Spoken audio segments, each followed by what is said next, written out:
I've had the Insta360 X4 now for 4 weeks, and I'm finally ready and excited to share with you guys what my thoughts are on this camera. Let's dive in.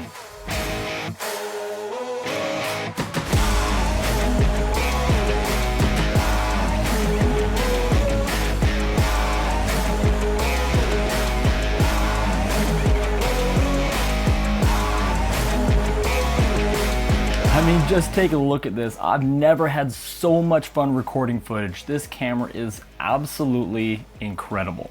Now, before we get into that footage and how I recorded it, let's talk a little bit about the Insta360 X4 camera, what makes it so special for those of you who maybe haven't seen any reviews yet and are new to this camera. Now, real quick before we get into that, I want to make it clear that Insta360 sent me this camera about a month ago to review and to share with you guys. They're not paying me to make this review, but if you love this camera and you do use my affiliate link down below, I do get a small commission from that. However, like always on this channel, all my opinions are my own and they're not in any way influenced by Insta360. Now, I've been using Insta360 cameras ever since the X2 came out. I then had the X3 and now of course the X4. So I'm pretty familiar with the cameras.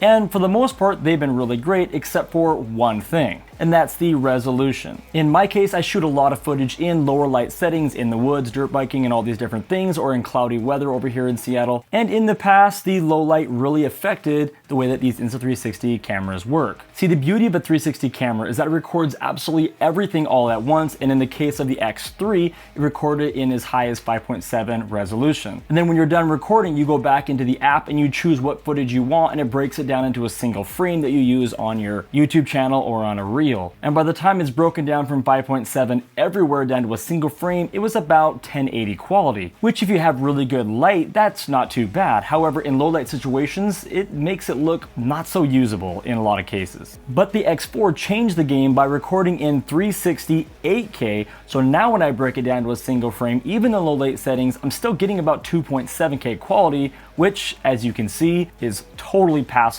in any kind of a video. The other 360 modes the 4K also offers are the 5.7K at 60 frames per second and 4K at 100 frames per second. And these modes allow for slower kind of slow motion shots. You also have the ability to do single lens mode, which shuts off one of the lenses and is more like your average point and shoot action camera. And these are good for bike riding shots and shots where you have it maybe mounted to your chest where you only want to see in one direction. You don't need to reframe it later, and this will get you true 4K at 60 frames per second. The camera features a 72 megapixel half-inch sensor for stunning photos and fun video modes like active HDR, time-lapse, time shift, and bullet time. Plus, right out of the box, it is waterproof up to 33 feet, and if you put on the diving case, it can go much more than that. Now let's talk about how the Insta360 X4 is actually used in real life, like how an actual person not making a video about it would actually use it in real life, because that's really been the last 4 weeks. As an action camera, this thing is incredibly versatile. It doesn't really matter what you're doing. If you're doing something that's moving, this camera is going to do the job. So here's how I use it. So first, let's talk about my car videos. Now, a big part of my YouTube channel is car videos and driving videos well on Tesla's autopilot. So for car videos, Insta360 offers a variety of mounts. One of my favorite is the car mount kit, which I use to attach the camera to the back of my car, creating a drone-like perspective. It's also known as the Grand Theft Auto mode if you're used to playing that game. This setup allows me to capture multiple angles from the same recording, showing the car up close, then you can kind of zoom away, and you can even turn the camera around and show you what's behind you.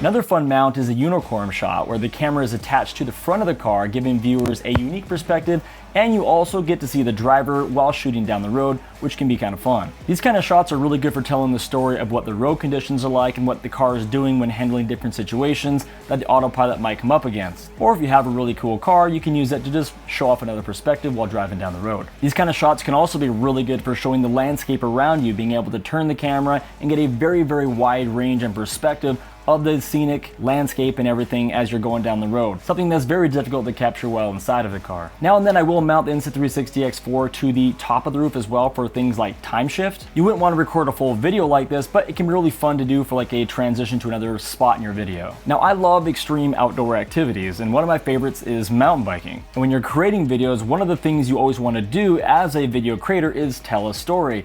And the Insta360 is a great camera to use for this because one recording can be used for so many different types of shots. So for example, let's take a look at a video of a trip that I went on with my mountain bike just last week. I took the Insta360 suction car mount and I put it on the back of my car. I then extended the selfie stick and hit record on the X4. Then everything you see from here was all the same recording, just chopped up into many different shots. First, I had the app track my son as it was bringing the bike around to me on the back. Then I had it track me automatically as I went and loaded the bike on the back of my car. From there, you see me backing out of the driveway and heading out to my destination. And of course, we can never forget about the tiny planet that you're able to do with 360 cameras. They're always fun now and then in a video. Once on the trail, the flow state stabilization provides super smooth footage, even in the really rough conditions with roots and rocks and drops. The footage was incredible. Take a look at some of this chest mount footage recorded in 360 8K.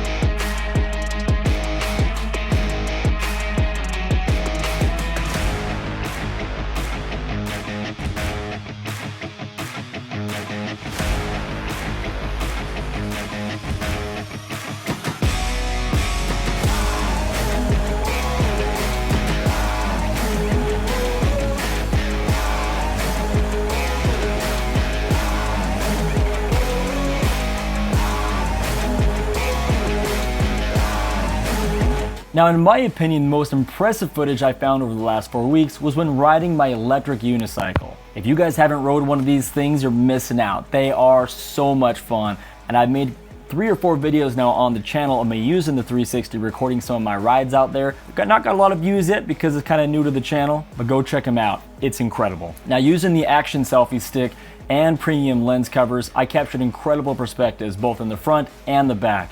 The front's super cool because you extend it out about 4 feet on the selfie stick. And again, this is the action selfie stick, so it's removed by the Insta360 algorithm. So it looks like it's just sort of a drone shooting in front of you, capturing all of your shots. But it's an awesome front perspective as you're ripping through the trails, as well as when you flip the camera behind you, it's like someone's following you through the trail, showing you what you're looking at as the person on the unicycle, and you get to see the trail and everything in front of you. Now, I want to really point out what's happening here. When I'm going through the woods, I want to just worry about having fun, not be thinking about my camera and what direction the lens is pointing. Because the X4 records everything, I can find myself and frame myself up in post, so I don't have to worry at all about where my camera is pointing. I can hold it to the back, to the side, to the front, doesn't matter, and I'll always have myself in the footage in post. I just simply tell the app to track me, and then it just goes through the whole footage, keeping me dead center, and allows me to just stay safe and have a good time out there while riding. You can't do that with any other camera. Insta360 has some pretty cool accessories for this as well. They have a 9.8 foot selfie stick that actually removes the majority of the stick as well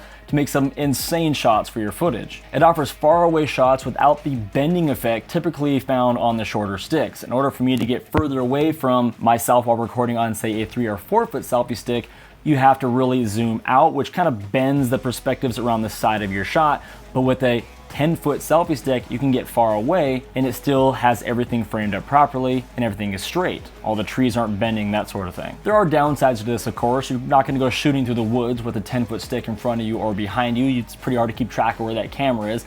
It's also a little bit heavy on the wrist after a while. And especially when riding the electric unicycle, when I was holding it out to the side, it really was kind of pulling me and throwing me off balance a little bit, and I almost took a little bit of a dump. There's a lot of different types of shots to get with this, such as sticking it outside of your car window if you have someone else driving, or doing some other more creative shots like the fly-through shot. Editing with the Insta360 X4 is pretty straightforward. You can either edit on the Insta360 app, or you can edit on the Insta360 Studio on your computer. The app connects to your camera using Wi-Fi or Bluetooth, and it connects to your computer using USB-C or the micro SD card. The app allows you to do pretty much everything. You can change the resolution for different platforms, like going from YouTube videos with a 16:9 to maybe doing a YouTube short by 9:16, or Instagram, or a 1:1 square shot. You can do that all in post. The neat thing about this is you just go out there and record and decide how you want to use the footage later, which is just amazing. That also allows you to go and record a full video like I do with my drive videos, get that out, and then over the next 3 or 4 days, take the exact same footage in the 360 app and chop it into a bunch of different shorts, all within the same program, all within the same video. You can do other things within the app, such as track subjects, speed up the footage, slow down the footage, add other special effects, cut it, and so on. So after a month of use, I am very impressed with the X4's low light performance and stability. It captures unique perspectives that other cameras just simply can't. and it provides viewers with an immersive experience that I've never been able to provide with any other camera. If I was to find a downside to this camera, I would say that the 8K requires a lot of processing power and storage. If you're gonna go out and do a full riding video, for example, that's 10 to 15 minutes long, recorded in 360 8K, there's a good chance you're not gonna be able to export that to your phone. I have a 128 gig iPhone, and after working on a video that was 15 minutes long, I didn't have enough space in my phone to even export it there because I had some photos of my family, a couple videos in there, and it just wasn't gonna fit. So size is a real problem. So therefore you use it on a computer, and that should solve that as long as you have enough space there. So yes, the 8K is really good and it looks good in low light, but you got to have the software and technology in order to process it properly, and the storage to hold the files. However, all your little shorter clips, 3, 4, 5 minutes long, no problem to export to your phone, airdrop them to your computer or whatever, no problem. It was only on the longer videos. I really love the large screen and the big body. It's easy to navigate on the menu, and the screen is very responsive. In all the videos you've seen today, I had on the premium lens guards. They do have a little bit of reflection sometimes in the sunlight, but at least my lens are protected, so I forgave that. Now these sell for $499, which is an expensive camera. And like all my videos, I don't tell you if you should or should not go and spend that money. But if you look at the footage you've seen in this video and you want to get footage like that, it's going to take a camera capable of doing something like that. And all the point and shoot action cameras are not going to offer the same abilities that these cameras do. So if you find value in those kinds of shots, not having to worry about where it is, what you're pointing at, then maybe the value is there for you. But if you want more information about this camera, of course, my affiliate link is down below in the description. And of course, if you have any questions, leave them below in the comments. So let me know what you guys think of this camera. Is it pretty cool or not worth it? See you guys on the next one.